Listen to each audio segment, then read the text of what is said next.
देवियों एवं सज्जनों, मैं भूपनाथ शुक्ल आप सभी दर्शकों का आपके अपने YouTube चैनल जनबोध पर हार्दिक अभिनंदन करता हूं।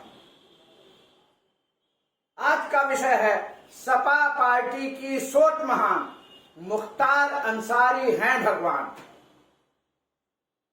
ये कौन कह रहा है दोस्तों? पहले एक आप वीडियो देख लीजिए, फिर इसके बाद विषय पर आएंगे। दूसरे रूप में बस 1 मिनट लगेगा, मैं क्लियर कर दूं।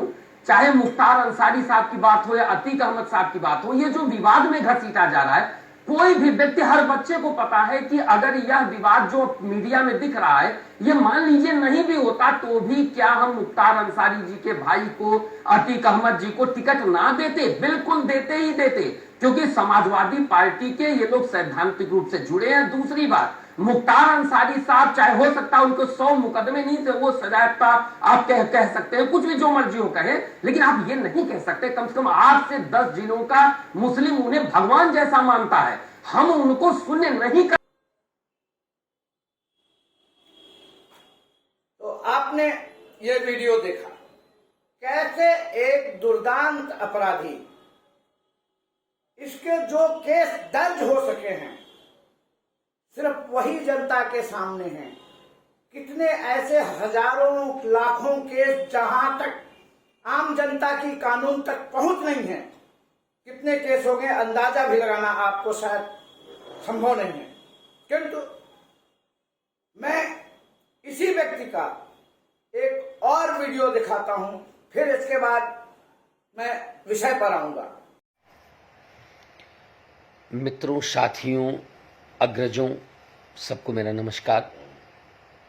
आज जो हमारी तहजीब की धरती लखनऊ पे जो आज हुआ है, वो बहुत दुखद है, निंदनीय है और समझ से ऊपर है। निश्चित रूप से जो लोग आज भाजपा के विरोधी हैं, यानी कि वो कहाँ होंगे? भाजपा का सबसे बड़ा, जितनी भी वो डायलॉग करते हैं उनमें नेहरू जी से लेकर के इवन देन वो गांधी का नाम लेते हैं, पर नीतियों की जब चर्चा करते हैं तो नेहरू और गांधी की नीतियों के अगेंस्ट ही बात करते हैं।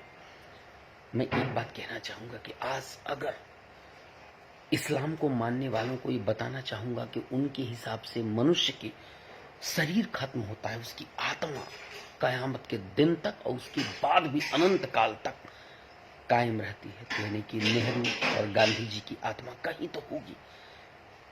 उनका बॉडी तो है नहीं कि किसी पर्टिकुलर जगह होगी, क्योंकि हिंदू रीति रिवाज से उनका दाह संस्कार किया गया है, यानी कि उनकी आत्मा जहां पे भी होगी, निश्चित रूप से आज पूरे देश भर में जिस तरीके का ये कोहराम हुआ है, उनको बहुत दर्द हुआ होगा, बहुत तकलीफ हुई होगी। इस तो आपने देखा इनकी दर्द भरी आवाज। साथियों, यह व्यक्ति किस तरह से एक तथाकथित सेकुलर वर्ग के लिए दर्द महसूस करता है। हमें लगता है कि शायद उस वर्ग के लोग भी इतना दर्द महसूस नहीं कर रहे होंगे अपने लिए। आप तमाम मौलवी मुल्लाओं को डिबेट पर देख सकते हैं, उनकी बातें सुन सकते हैं, इस तरह से तो किसी को तकलीफ नहीं हुई होगी। किंतु यह व्यक्ति ऐसा, इसके वक्तव्यों से ऐसा लगता है कि यह व्यक्ति अपने अंदर आसमानी किताब कुरान मजीद को पूरी तरह उतार चुका है। सिर्फ बड़े भाई का कुर्ता, छोटे भाई का पैजामा पहनना बाकी रह गया है। जैसे ही यह पैजामा पहन लेगा, वैसे ही यह एक बड़ा जिहादी बनेगा और बम की तरह फूटेगा। फिर इसके बाद ये सीधे 72 हूरों की गोद में जाएगा और वहां पर शराब और शहद की नदियों में सराबोर होकर अय्याशी करेगा।